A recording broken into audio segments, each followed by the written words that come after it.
ওকে, ছেড়ে দে। আমরা আজকে বিলকিস ক্লাসটা আজকে আমরা পোস্টপোন করলাম। কোনো সমস্যা নাই, ইনশাল্লাহ আমরা আজকে নতুন যে সাবজেক্ট নিয়ে কথা বলবো সেটার নাম হচ্ছে বার্ন। হুম। আপনারা সবাই মনে হয় আমাদের স্ক্রিনশটটা শেয়ার পেয়ে গেছেন ইনশাল্লাহ। হুম। তো বার্ন নিয়ে একটু কথা বলবো। আপনারা সবাই বার্ন সম্পর্কে জানেন। বার্ন মানে কি? শরীরের ত্বকটা আপনার ক্ষতিগ্রস্ত হওয়া। কিসের কারণে? বিভিন্ন তাপ, কেমিক্যাল, ইলেকট্রিক শর্ট, ঠিক আছে? ফ্রিকশন, বিভিন্ন কারণে আমাদের স্কিনে যে টিস্যুগুলো আছে, বডি টিস্যু, এটা ক্ষতিগ্রস্ত হওয়া, ঠিক আছে? তো এই যে ক্ষতিটা, এটা ছোট থেকে শুরু করে জীবন হানিকর পর্যন্ত হতে পারে। এবং এটার যে আকারটা, দগ্ধের আকার, গভীরতা এবং এর কারণের উপর নির্ভর করে যেটা মানে রোগীটা কি পরিমাণ ক্ষতিগ্রস্ত হতে পারে কিংবা হয়, ঠিক আছে? হুম। সাধারণত এটা যে কারণগুলো আমরা দেখি, সেটার কমন যে একটা কারণ সেটা হচ্ছে, মনে করেন যে গরম পানি কিংবা গরম তেলে ঝলসে যাওয়া, সরাসরি আগুনে ঝলসে যাওয়া, হ্যাঁ, কেমিক্যালে ঝলসে যাওয়া কিংবা ইলেকট্রিক শর্টে ঝলসে যাওয়া, অতিরিক্ত সান বার্ন যেটাকে বলা হয়, সেটা অতিরিক্ত সানবার্নেও কিন্তু অনেক সময় স্কিন ঝলসে যায়। এগুলো আসলে কজেশন কজেশন নিয়ে আমরা একটু বিস্তার আলোচনা করি। যদি এটা মানে আহ, পোড়া ক্ষত হয় কিংবা তাপজনিত দগ্ধ হয়। হ্যাঁ। আচ্ছা, আমার মানে আপনার কথা আগেও শোনা যাচ্ছিল, আপনার এখনো শোনা যাচ্ছে? হ্যাঁ। জি।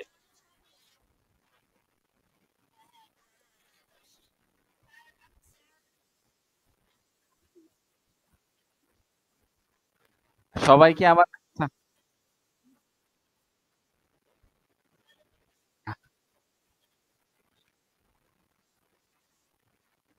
আমার কথাগুলো কি আসলেই কম শোনা যাচ্ছে, প্লিজ?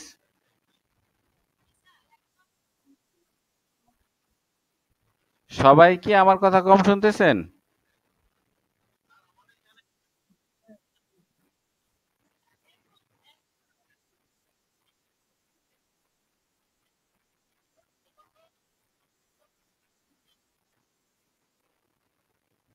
আচ্ছা, আচ্ছা, আচ্ছা, আচ্ছা। হুম। ওকে, ঠিক আছে, কোনো ব্যাপার না। আচ্ছা, তো আমরা একটু এখন তো ক্লিয়ার শোনা যাচ্ছে, প্লিজ?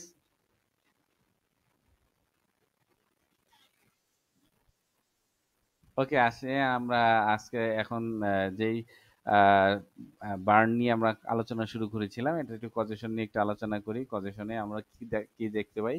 প্রথম যে কজটা সেটা বলবো আমরা থার্মাল বার্ন। থার্মাল বার্ন মানে কি? অতিরিক্ত তাপের সংস্পর্শে আসার ফলে যে বার্নটা হয়ে থাকে সেটাকে আমরা থার্মাল বার্ন বলবো। এর উৎস কি হতে পারে? গরম বস্তু। হুম। গরম বস্তু, গরম তেল, গরম পানি, খোলা আগুন, ঠিক আছে, কিংবা বাষ্প, এগুলোর মাধ্যমে যে বার্নটা হয় সেটা আমরা থার্মাল বার্ন বলবো। কখনো কখনো অতিরিক্ত গরম বাতাস, ফ্রিকশন, এবং রেডিয়েশনের কারণে এই ধরনের দগ্ধ হতে পারে, ঠিক আছে? এই যে তাপজনিত যে দগ্ধের যে সাধারণ কারণগুলো, কারণের মধ্যে আছে গরম বস্তুর সংস্পর্শ, যেমন চুলা, ইস্ত্রি, ধাতব পৃষ্ঠ কিংবা অন্য কোনো গরম বস্তুর সঙ্গে সরাসরি স্পর্শে এলে অনেক সময় আমাদের স্কিন বার্ন হয়ে যায়, ঠিক আছে? কিংবা গরম তরল, তরল বলতে হচ্ছে আপনার ফুটন্ত পানি, তারপরে গরম তেল, স্লু স্যুপ, অতিরিক্ত গরম পানীয় সংস্পর্শে ত্বক দগ্ধ হতে পারে। তারপরে হচ্ছে আপনার আগুনের সংস্পর্শে, খোলা আগুনের সংস্পর্শে আসলে অনেক সময় আপনার কি হয়? আপনার স্কিন বার্ন হতে পারে, হ্যাঁ। তাছাড়া জ্বালানি, গ্যাস, হ্যাঁ, গ্যাস বা গ্যাসের আগুনের উৎস থেকে তীব্র দগ্ধ ঘটে। তারপর হচ্ছে আপনার বাষ্পজনিত দগ্ধ, হ্যাঁ, যেমন রান্নার সময়, শিল্পক্ষেত্রে উচ্চ তাপমাত্রার বাষ্পে কিন্তু অনেক সময় ত্বকটা পুড়ে যায়। এবং ফ্রিকশন বার্ন, বার্ন বলবো, যেটা হচ্ছে রুক্ষ পৃষ্ঠ কিংবা কাপড়ের সঙ্গে জোরে দীর্ঘ সময় ঘর্ষণের ফলে যে দগ্ধের মতো ক্ষত সৃষ্টি হয়, সেটাকে আমরা ফ্রিকশন বার্ন বলবো। আর যেটা রেডিয়েশন হিট বার্ন বলবো, সেটা হচ্ছে সরাসরি মানে স্পর্শ ছাড়া অতিরিক্ত তাপের প্রভাবে, যেমন সূর্যের দীর্ঘস্থায়ী তাপের কারণে অনেকে স্কিন দগ্ধ হতে পারে। এছাড়া আমরা ইলেকট্রিক বার্ন নিয়েও আমরা আহ, কথা বলতে পারি। হ্যাঁ। ইলেকট্রিক বার্ন বলতে যেটা মানে ইলেকট্রিক শক, হ্যাঁ, কারণে যেটা বার্নটা হয়, ইলেকট্রিক সোর্স থেকে যে বার্নটা হয়ে আসে, সেইখান থেকে আমাদের উম ত্বকের ক্ষতিও হতে পারে। এছাড়া ইলেকট্রিক বার্নের আরেকটা কারণ যেমন বর্জ্যপাত, ঠিক আছে? বর্জ্যপাতের মাধ্যমে বিদ্যুতের যে প্রবাহটা ত্বকে বা দেহের ক্ষতি করে। হ্যাঁ, এর সাধারণ কারণগুলোর মধ্যে রয়েছে খোলা তারে হাত দিলে, হ্যাঁ? যখন কেউ খোলা তারে হাত দেয় তখনই তার ক্ষতি হতে পারে। ভেজা হাতে বিদ্যুতের যন্ত্র ব্যবহার করা, সেখানেও ইলেকট্রিক শর্টের কারণে বার্ন হতে পারে। পুরোনো বা ত্রুটিপূর্ণ তারে শর্ট সার্কিটে অতিরিক্ত লোডে, যন্ত্রের ভুল ব্যবহারেও কিন্তু অনেক সময় ইলেকট্রিক বার্ন হয়ে থাকে, ঠিক আছে? এই যে বৈদ্যুতিক যে দগ্ধের যে সাধারণ যে কারণ সেটা হচ্ছে সরাসরি স্পর্শ, ঠিক আছে? যেখানে কারেন্ট আছে, যে লাইভ ওয়্যার বলা হয়, কিংবা অপর্যাপ্তভাবে ইনসুলেট মানে এটাতে কাভারিংটা কম থাকে, সেই ক্ষেত্রে যদি স্পর্শ করা হয় অনেক সময় দগ্ধ হতে পারে। এবং ভেজা অবস্থায় এইসব যন্ত্রগুলো যদি কেউ ধরে সেক্ষেত্রেও কিন্তু শরীরে প্রবেশ করে সেটা দগ্ধ হতে পারে, ঠিক আছে? বিস্ফোরণের মাধ্যমে, বৈদ্যুতিক রক্ষণাবেক্ষণের সময় যে হঠাৎ করে বৈদ্যুতিক শক্তির যে মানে ইয়ে হয়, বিস্ফোরণ হয়, সেই বিস্ফোরণের ফলেও যে প্রচণ্ড তাপ উৎপন্ন হয় সেক্ষেত্রেও কিন্তু আমাদের গুরুতর বার্ন হতে পারে, ঠিক আছে? বর্জ্যপাতের কথা তো আমরা বললাম, ঠিক আছে? এবং অনেক সময় কি হয়, খোলামেলা ইলেকট্রিক তার রাখার কারণে, পুরাতন তার হওয়ার কারণে, ওভারলোড হওয়ার কারণে ক্ষতিগ্রস্ত বৈদ্যুতিক এই যে কার্ড আছে, এই কার্ড ব্যবহারের কারণে অনেক সময় কিন্তু এই ঝুঁকিটা বেড়ে যায়, ঠিক আছে? আর বিশেষ করে বৈদ্যুতিক যন্ত্র ব্যবহারের সময় ভেজা হাত কখনোই ব্যবহার করা যাবে না। এতে বৈদ্যুতিক শকের কারণে কিন্তু অনেক সময় বার্ন হয়, ঠিক আছে?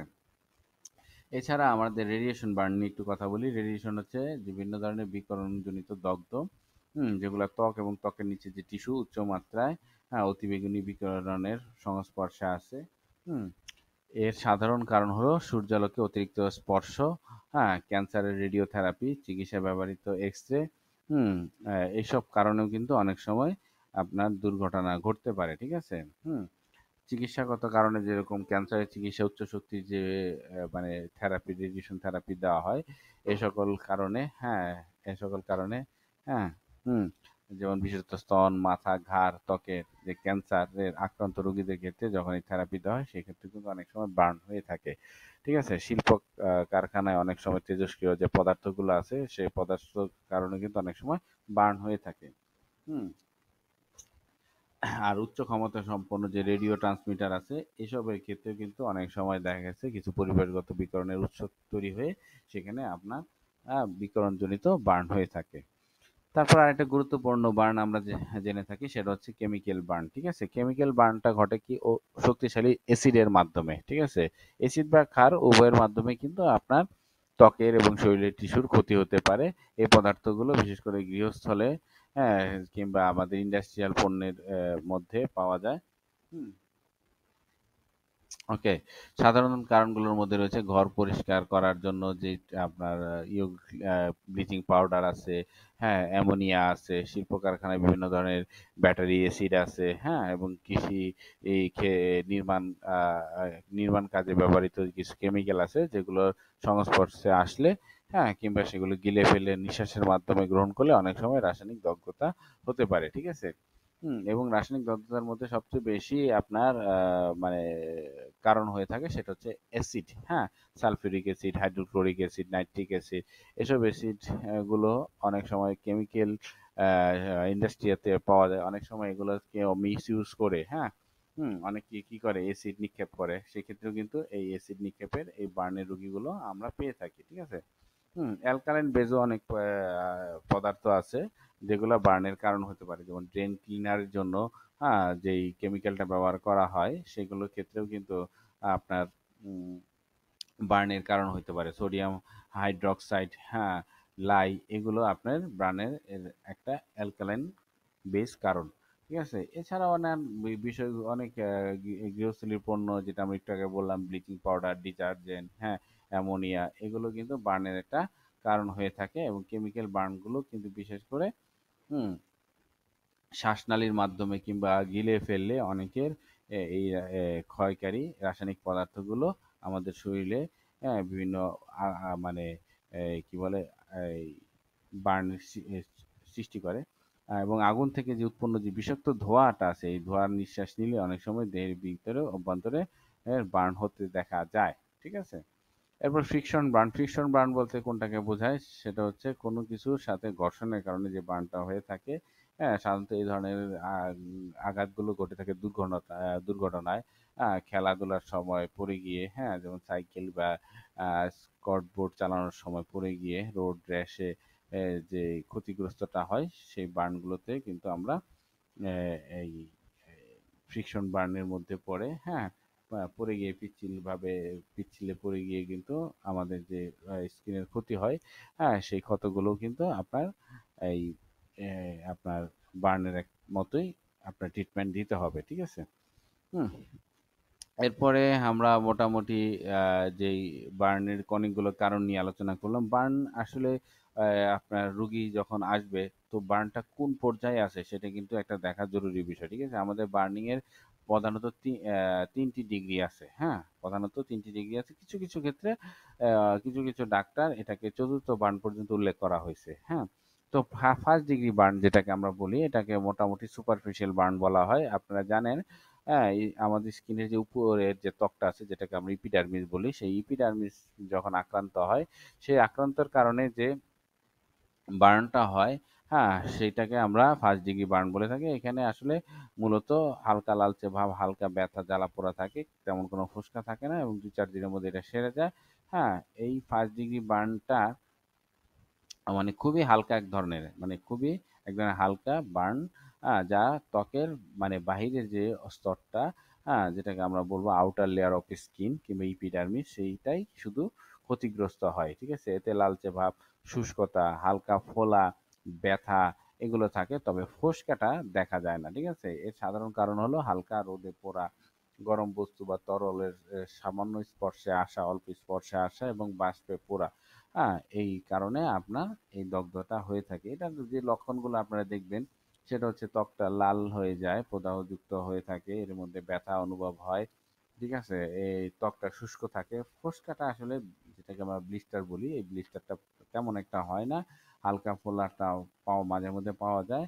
ত্বকটা খসখসেই হয়ে যায়। ত্বকের যে তৈলাক্ত ভাবটা সেটা কিছুটা নষ্ট হয়ে যায়। ঠিক আছে?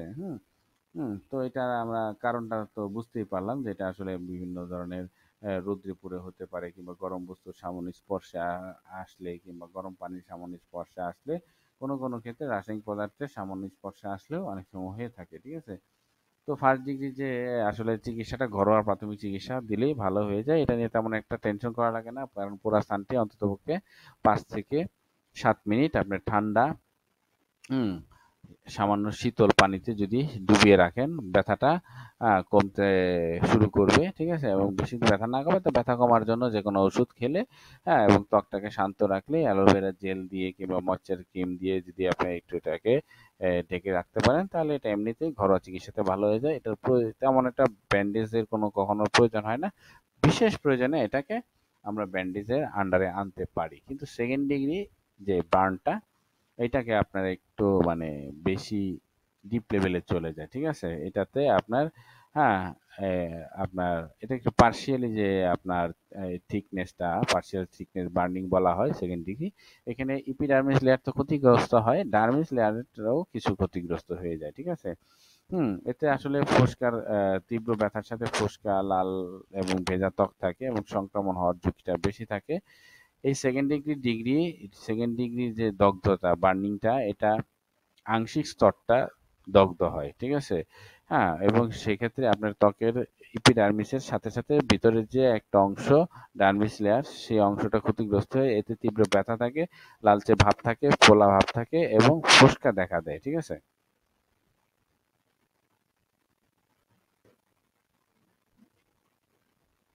ওকে। আচ্ছা।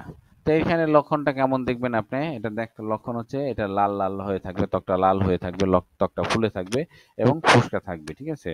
হ্যাঁ, পোড়া স্থানটি ভেজা থাকবে, চকচক করবে অনেক সময়, কিংবা এটা দাগ দাগযুক্ত হবে, বিবর্ণ হতেও পারে। আর ব্যথার ক্ষেত্রে এটা স্পর্শ অত্যন্ত ব্যথা হবে। ঠিক আছে? কারণ এটা ডার্মিস লেয়ার পর্যন্ত ক্ষতিগ্রস্ত হওয়ার কারণে এই নার্ভগুলো টাচে চলে আসে। ঠিক আছে? এবং ইপিডার্মিস এবং ডার্মিস পুরোটাই এটার ক্ষতির একটা হ্যালো, আমার কথাগুলো কি ক্লিয়ার? আচ্ছা, আচ্ছা, মনে হচ্ছিল নেটে ডিস্টার্ব। ওকে, আচ্ছা। তো এটা এপিডার্মিস এবং ডার্মিস ২ টা লেয়ারই ক্ষতিগ্রস্ত হয়। যার কারণে এটা সেরে উঠতে কয়েকদিন থেকে কয়েক সপ্তাহ পর্যন্ত সময় নিতে পারে। ঠিক আছে? সেকেন্ড ডিগ্রিটা। হ্যাঁ? এবং সঠিকভাবে চিকিৎসা করলে যে দাগটা পড়ে সেই দাগটা সহজে কমে যায়। হুম? এবং গভীর ফোড়ার যে স্থায়ী মানে দাগটা অনেক সময় দাগ থাক স্থায়ী একটা দাগ হতেও পারে, নাও হতে পারে। ঠিক আছে? তো এই সেকেন্ড ডিগ্রি বার্নিং এর কারণটা কি হইতে পারে? আপনার বিশেষ করে গরম পানির যে গরম পানি কিংবা গরম তেলের কারণে যে দগ্ধটা হয়, সেক্ষেত্রে অনেক সময় সেকেন্ড ডিগ্রি পর্যন্ত এটা দেখা দেয়। ঠিক আছে? এবং গরম বস্তুর সংস্পর্শে গরম লোহা কিংবা এরকম কোনো ধরনের বস্তুর সংস্পর্শে আসলে যদি সে দগ্ধ হয়, সেক্ষেত্রে কিন্তু সেকেন্ড ডিগ্রিটা আপনার পেয়ে যাবেন। ঠিক আছে? আগুনে দগ্ধ হলে তো সেকেন্ড ডিগ্রি তো অবশ্যই পাবেন। হুম, হুম, হুম। আচ্ছা। তো এটার যে প্রাথমিক চিকিৎসা ব্যথা উপশমের জন্য ঠান্ডা ভেজা কাপড় আক্রান্ত স্থানে রাখুন। ঠিক আছে? পোড়া স্থান পরিষ্কার সুরক্ষিত রাখুন। সাধারণত নন স্টিক ড্রেসিংটা ব্যবহার করতে হবে। হ্যাঁ? এবং নিয়মিত ওষুধগুলো খেতে হবে। হ্যাঁ? এবং পোড়া স্থানে চুলকানোটা ঠিক হবে না। হ্যাঁ? এবং বিভিন্ন মানে অয়েলমেন্ট ব্যবহার করে এটার চিকিৎসাটা করলে খুব দ্রুত এটার গভীর যে ইয়েটা বার্নটা ক্ষতটা দ্রুত সেরে যাবে। ঠিক আছে? আমরা এখন যে ফার্স্ট ডিগ্রি এবং সেকেন্ড ডিগ্রি যে রোগীগুলো আছে এই ফার্স্ট ডিগ্রি এবং সেকেন্ড ডিগ্রির যে বার্নিংটা এটা আসলে খুব সহজেই রিকভারি সম্ভব, কিন্তু আপনার এই কি বলে উম, হ্যাঁ, এই থার্ড ডিগ্রি যেটাকে আমরা বলি, থার্ড ডিগ্রি বার্ন যেটা, এটা একটু বেশি ক্ষতি করে ফেলে। কারণ কি, এটার থিকনেসটা মানে আমাদের স্কিনের যে থিকনেসটা পুরোটাকে বার্ন করে ফেলে। ঠিক আছে? অর্থাৎ আপনার ডার্মিস লেয়ার, ইপিডার্মিস লেয়ার এবং ডার্মিস লেয়ার তো ক্ষতিগ্রস্ত হয়ই, এবং ডার্মিস লেয়ারের পরবর্তী যে আপনার ফ্যাটের যে লেয়ারটা আছে, মানে ফ্যাট এবং যে ইয়ে আছে স্নায়ু, দুইটাই ক্ষতিগ্রস্ত হতে পারে। ঠিক আছে? এইসব ক্ষেত্রে আপনার ত্বকটা সাদা, কালচে এবং চামড়ার মতন শক্ত হয়ে যায়, স্নায়ু ক্ষতিগ্রস্ত হয়ে যায়, ব্যথা কম অনুভব হতে পারে, স্থায়ী দাগ এবং বিকৃত হয়। ঠিক আছে? এবং অস্ত্রোপচারের প্রয়োজন হয়। ঠিক আছে? এই সকল ক্ষেত্রটা খুবই ডেঞ্জারাস। এই জন্য এই সকল রোগীর ক্ষেত্রে চিকিৎসা দেওয়ার জন্য আপনাকে অবশ্যই সতর্ক অবলম্বন করতে হবে। তবে হ্যাঁ, আপনার যদি পর্যাপ্ত সুযোগ সুবিধা থাকে, এইগুলো রোগীগুলোকে কিন্তু আপনি চিকিৎসা দিয়ে খুব দ্রুত রিকভারি করতে পারেন। ঠিক আছে? তো এটা অবশ্যই একটা সিভিয়ার ইনজুরি, হ্যাঁ? গুরুতর ধরনের পোড়া, যেখানে ত্বকের সবগুলো লেয়ার সম্পূর্ণভাবে নষ্ট হয়ে যায়, হ্যাঁ? চর্বি, পেশি, মাংসপেশি এমনকি হাড় পর্যন্ত ক্ষতিগ্রস্ত হয়ে যায়। ঠিক আছে? কারণ এটা স্নায়ুর যে শেষ অংশ সেটা ধ্বংস হয়ে যায়। তাই পুরো স্থানে অসাড়তা দেখা দেয় এবং আশেপাশের অংশে প্রচণ্ড ব্যথা অনুভব হয়। ঠিক আছে? এটা আপনি কিভাবে বুঝবেন যে এটা আপনার থার্ড ডিগ্রি? পুরা ত্বকটা সাদা হয়ে থাকবে। হ্যাঁ? এবং এটার যে চামড়ার মতন যে এ বা মানে চামড়ার মতন মনে হবে, পুরা কালো, বাদামি এবং হলুদ রঙের হতে পারে এবং পুরা স্থানটা শুকনো, শক্ত এবং মোমের মতন দেখা যায়। ঠিক আছে? চাপ দিলে ত্বকটা সাদা হয়ে ফিরে আসে না। ঠিক আছে? এবং এটার এই জায়গায় আপনার ব্লিস্টার যেটা ফোস্কা, এই ফোস্কা থাকে না, ফোস্কা তৈরি হয় না। কারণ ত্বকের ফোস্কা তৈরি করার যে স্তরটা সেটা পুরোটাই ধ্বংস হয়ে যায়। ঠিক আছে? তবে আশেপাশের অংশে ফার্স্ট ডিগ্রি এবং সেকেন্ড ডিগ্রি দগ্ধের লক্ষণগুলো পাবেন, যেখানে লালচে ভাব এবং ফোস্কা থাকতে পারে। ঠিক আছে? কিন্তু সেন্টারে কিংবা যে জায়গায় মূলত বেশি ক্ষতিগ্রস্ত হয়েছে সেটা থার্ড ডিগ্রি পর্যন্ত চলে যেতে পারে। ঠিক আছে? তো এটার যে ক্ষয়ক্ষতিটা, এটা ক্ষয়ক্ষতিটা স্থায়ীভাবে হয়, পার্মানেন্টলি ক্ষয়ক্ষতি হয়। ঠিক আছে? ত্বকের গভীর স্তর পর্যন্ত, এবং এটার যে লোমকূপ, গর্ভগ্রন্থি, হ্যাঁ, সবগুলো ধ্বংস হয়ে যায় এবং এগুলো মানে স্বাভাবিকভাবে নিচের থেকে আর সেরে উঠতে পারে না। বার্নের কারণে স্বাভাবিকভাবে এটা সেরে উঠতে পারে না। হুম এবং এটা পরবর্তীতে সেরে ওঠার পর এটা শক্ত অনমনীয় দাগ তৈরি হয়। আচ্ছা, আচ্ছা, নেটের সমস্যা করছে না সাউন্ড কমে গেছে, আমি বুঝতেছি না। বুঝছি, আপনাদের জন্য সামনের ক্লাস থেকে নতুন একটা মাইক্রোফোন ইউজ করতে হবে, বুঝছি, এই মাইক্রোফোন দ্বারা রিকভার হচ্ছে না। হ্যাঁ, চেষ্টা করবো সামনের ক্লাসে আর একটা ভালো মাইক্রোফোন ইউজ করার জন্য, যেন ক্লাসের।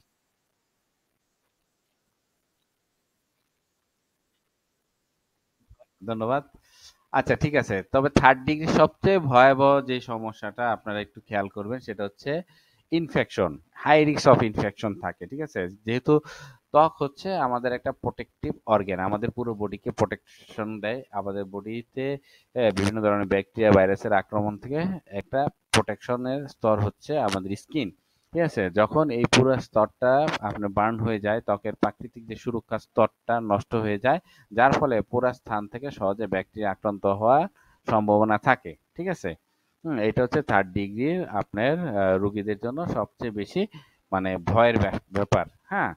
এবং ফোর্থ ডিগ্রিতে কি হয়, একদম মানে অনেক ডাক্তাররা এটাকে ব্যাখ্যা দিছে যে ডিপ টিস্যু বার্ন হয়ে যায়, যেমন চামড়া, পেশি, হাড় পর্যন্ত পৌঁছে যায়। ঠিক আছে? এবং এটা একটা লাইফ থ্রেটিং কন্ডিশন। এখানে রুগীকে বাঁচিয়ে বাঁচিয়ে রাখা খুবই মুশকিল। ঠিক আছে? বেশিরভাগ ক্ষেত্রে এই ফোর্থ ডিগ্রিতে রুগীকে বাঁচানো সম্ভব হয় না। ঠিক আছে? কারণ কি, এটা সবচেয়ে গুরুতর ধরনের একটা বার্নিং কন্ডিশন, যেখানে ত্বকের সবগুলা স্তর ধ্বংস হয়ে কতটা গভীরভাবে পেশি পর্যন্ত, টেন্ডন পর্যন্ত, এমনকি হাড় পর্যন্ত বিস্তৃত হয়, এবং পুরো স্থানটা কালো বাদামি, হ্যাঁ, কয়লার মতন পোড়া দেখা যেতে পারে, এবং স্নায়ু যে নার্ভের যে এন্ডিংটা আছে, স্নায়ুর যে শেষাংশ ধ্বংস হয়ে যাওয়ার কারণে পুরা স্থানের ব্যথা অনুভব হয় না, মানে এমন একটা অবস্থায় পুরা ব্যথাটাই আর অনুভব হয় না। ঠিক আছে? হুম। ওকে, ঠিক আছে। আচ্ছা। তো এইখানে আপনি বুঝবেন কিভাবে এইটা, এই যে দগ্ধটা, এই দগ্ধটা জীবনহানিকর তা আমি আগেই বলছি, এবং এটা পরবর্তীতে সার্জারির মাধ্যমে রিকভারি করাটা খুবই জরুরি হয়ে যায়, এবং দীর্ঘমেয়াদী যদি তাদেরকে মানে পুনর্বাসন না দেওয়া হয়, সেক্ষেত্রে রোগীকে বাঁচানোটা মুশকিল। ঠিক আছে? এই ক্ষেত্রে আপনি দেখবেন যে পুরা স্থানটা শুকানো, পোড়া কয়লার মতন কালো, হ্যাঁ, বাদামি এরকম একটা রং হয়ে গেছে। পুরা স্থানে ব্যথার অনুভব থাকে না।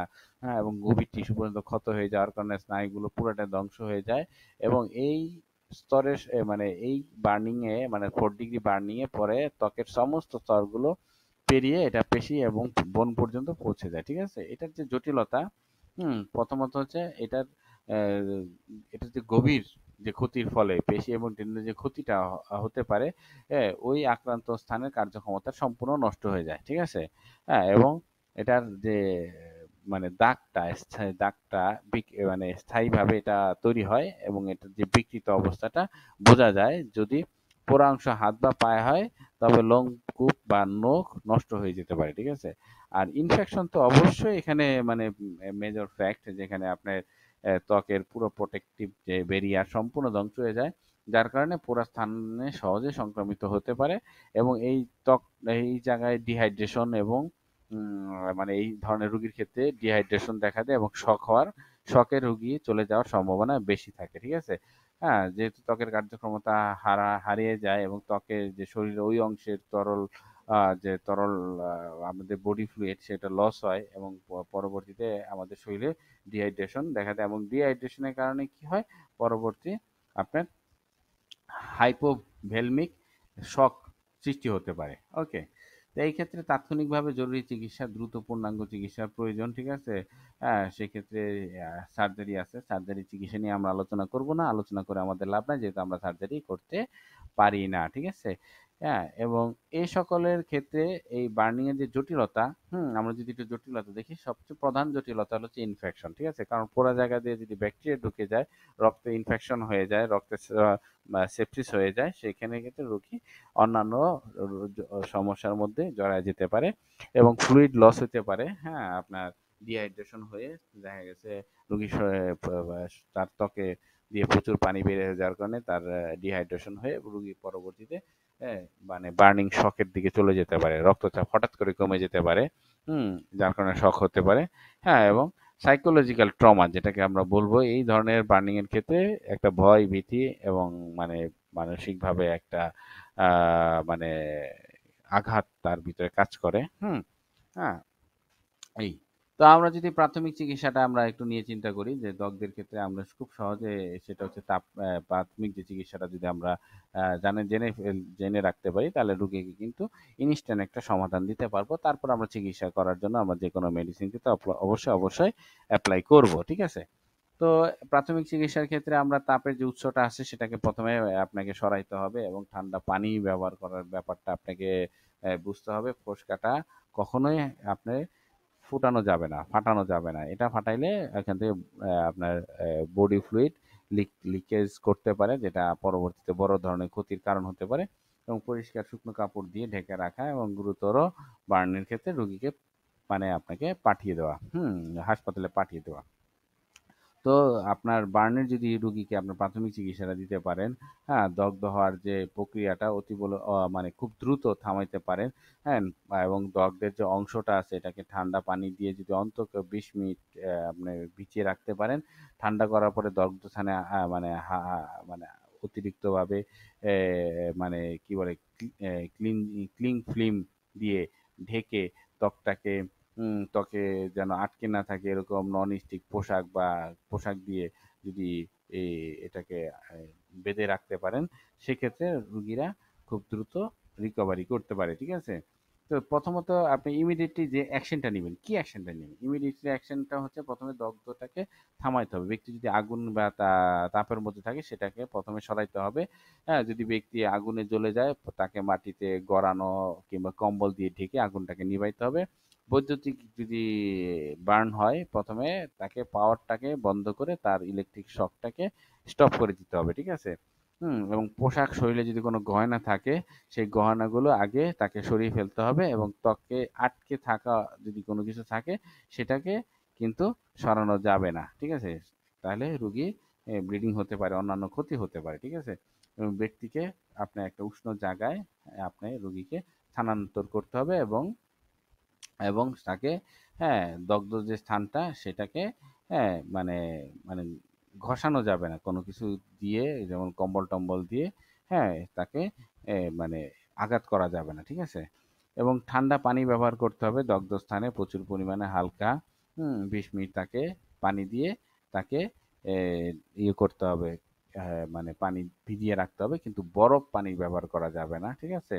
হুম? এবং দগ্ধ স্থানে কোনো ধরনের ক্রিম, তৈলাক্ত পদার্থ, হ্যাঁ, কিংবা দগ্ধের মলম এটা সরাসরি ব্যবহার করা যাবে না। এটাকে অবস্থা ভেদে আপনাকে বুঝতে হবে করতে হবে, কি করতে হবে না। ঠিক আছে? হুম এবং দগ্ধ স্থানটা ঢাকা মানে ঠান্ডা করার পরে দগ্ধ স্থানটি হালকা করে ঢেকে রাখতে হবে এবং পরিষ্কার প্লাস্টিক ব্যাগ ব্যবহার করতে হবে। ঠিক আছে? এবং মানে মোচড়ানো যাবে না, মানে কোনো কিছু দিয়ে এর দগ্ধ স্থানটা মুচড়িয়ে রাখা যাবে না। ঠিক আছে? এবং ব্যথার চিকিৎসা করতে হবে এবং জরুরি অবস্থায় আপনাকে রোগীকে হাসপাতালে পাঠাইতে হবে। ঠিক আছে?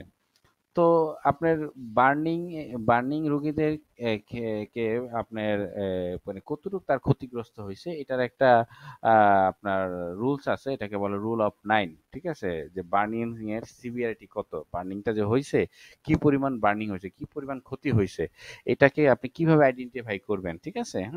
আমি বলে না আপনার দেখবেন যে টেলিভিশনের খবরে বলবে যে তার 90% তার বার্ন হয়ে গেছে, 70% বার্ন হয়ে গেছে, 60% বার্ন হয়ে গেছে। কিভাবে তারা এটা আইডেন্টিফাই করে? এই রুল অফ 9 এর মাধ্যমে এটা একটা সূত্র আছে। এই সূত্রটা ব্যবহার করে কিন্তু তারা এই বার্নের মেজারমেন্টটা করে, যেটা দিয়ে আমরা খুব সহজে বুঝতে পারি যে রোগী কতটুকু ক্ষতিগ্রস্ত হয়েছে। ঠিক আছে? হুম তা 100% বার্ন মানে কি পুরো দেহটাই বার্ন হয়ে গেছে, যেখানে এক চুল পরিমাণও জায়গা নাই, সেটা 100%। কিন্তু 100% না হয়ে এটা 91% কখন হবে, 70% কখন হবে, সেটার জন্য একটা রুলস আছে। এই রুলসটাকে আমরা বলবো রুল অফ 9। ঠিক আছে? এবং রুল অফ 9 এর সবচেয়ে গুরুত্বপূর্ণ বিষয় হচ্ছে এখানে 20% এর বেশি যদি আমাদের দেহ পুড়ে যায় সেটাকে কিন্তু মেজর বার্ন বলা হয়, গুরুতর বার্ন বলা হয়। ঠিক আছে? তো রুল অফ 9 কে আপনার 6টা ভাগে ভাগ করা হয়। প্রথম ভাগটা হচ্ছে মাথা এবং ঘাড়। মাথা এবং গুদি ঘাড় বার্ন হয়, সেটা হবে 9%। এবং একটা হাত 9%, মানে একটা হাত 9%, এক পাশ আরেক হাত 9%, মানে দুইটা হাত 9 9 18%। ঠিক আছে?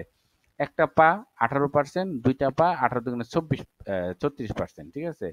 বুক এবং প্যাট, সামনের যে বুক এবং প্যাট আছে এটা হলো 18%, পিঠ হইলে 18%, এবং আপনার সেক্সুয়াল যে অর্গানটা আছে সেটা হচ্ছে 1%। এই টোটাল হচ্ছে আপনার 100%। তো যে অঙ্গগুলো যে অংশগুলো আপনার বার্ন হয়েছে ওই অংশগুলোকে আপনি ইন্ডিকেট করে যোগফল দিবেন, যোগফল দিয়ে আপনিও বলে ফেলতে পারবেন এটা কি 60% হয়েছে না 80% হয়েছে না 100% হয়েছে, ঠিক আছে। এটাকে বলা হয় রুল অফ 9, ঠিক আছে।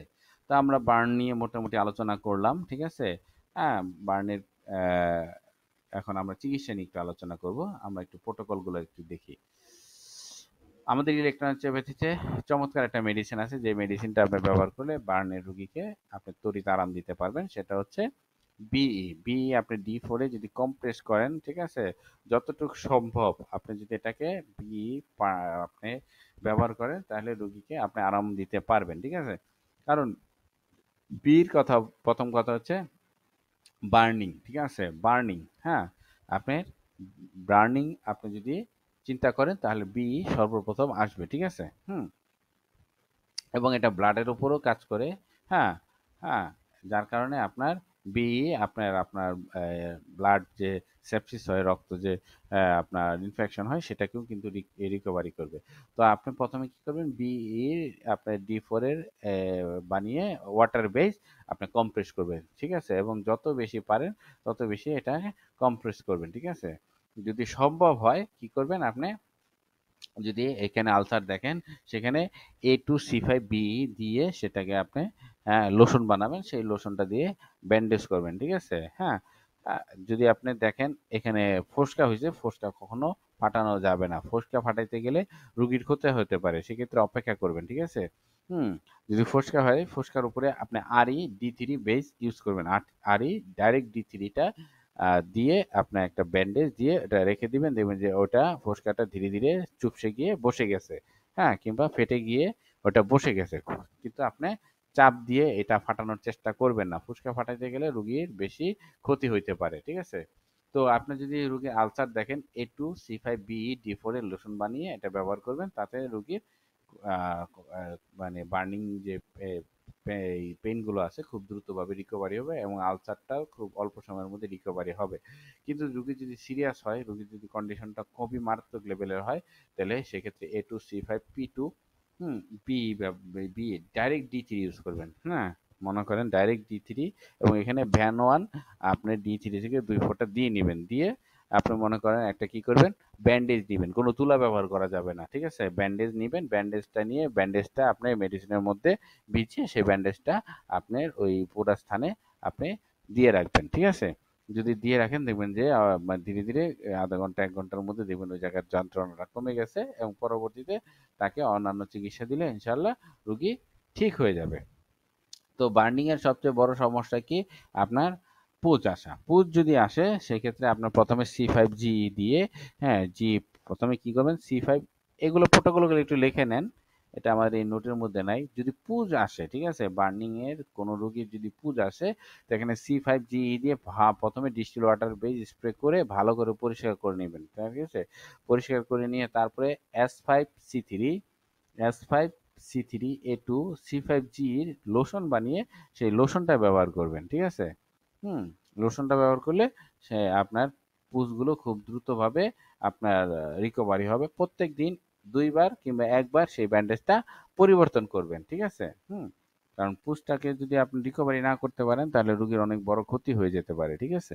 হুম এই যদি রোগী মনে করেন যে ইনফেকশন দেখা দেয়, ঠিক আছে, এন্টি ইনফেকশন হিসাবে আপনি রোগীকে S10A3C5P1WE, এটা লিটার ডাইলিউশন, মানে এটা আপনি যখন লিটার ডাইলিউশন দিবেন তখন এটা নেগেটিভ হয়ে যাবে, ঠিক আছে। এই নেগেটিভ আপনি এই ওষুধটা কন্টিনিউ তাকে ওরালি দিবেন, আশা করি আপনার বার্নিং রোগীগুলো খুব রিকভারি হয়ে যাবে। কিন্তু যাদের লো ইমিউনিটি আছে, যদি কোনো রোগীর লো ইমিউনিটির কারণে মানে শক পর্যায়ে চলে যেতে চায়, সেক্ষেত্রে কিংবা ওয়াই আপনি 5 নাম্বার, 6 নাম্বার, 7 নাম্বার, হ্যাঁ, এবং 17 নাম্বার, 18 নাম্বার পয়েন্টে আপনি করবেন, কম্প্রেস করবেন, ঠিক আছে। তাহলে রুগী শকে যাবে না, এবং বাকি যে প্রসিডিউরগুলো আছে প্রসিডিউরগুলো যদি আপনারা মেনটেন করতে পারেন, আপনি বার্নিং রুগীকে খুব সহজে রিকভারি করতে পারবেন ইনশাআল্লাহ, ঠিক আছে। জি। আজকের মতন আমার আলোচনা এইখানেই শেষ। হ্যাঁ, সবাইকে ধন্যবাদ। আসসালামু আলাইকুম।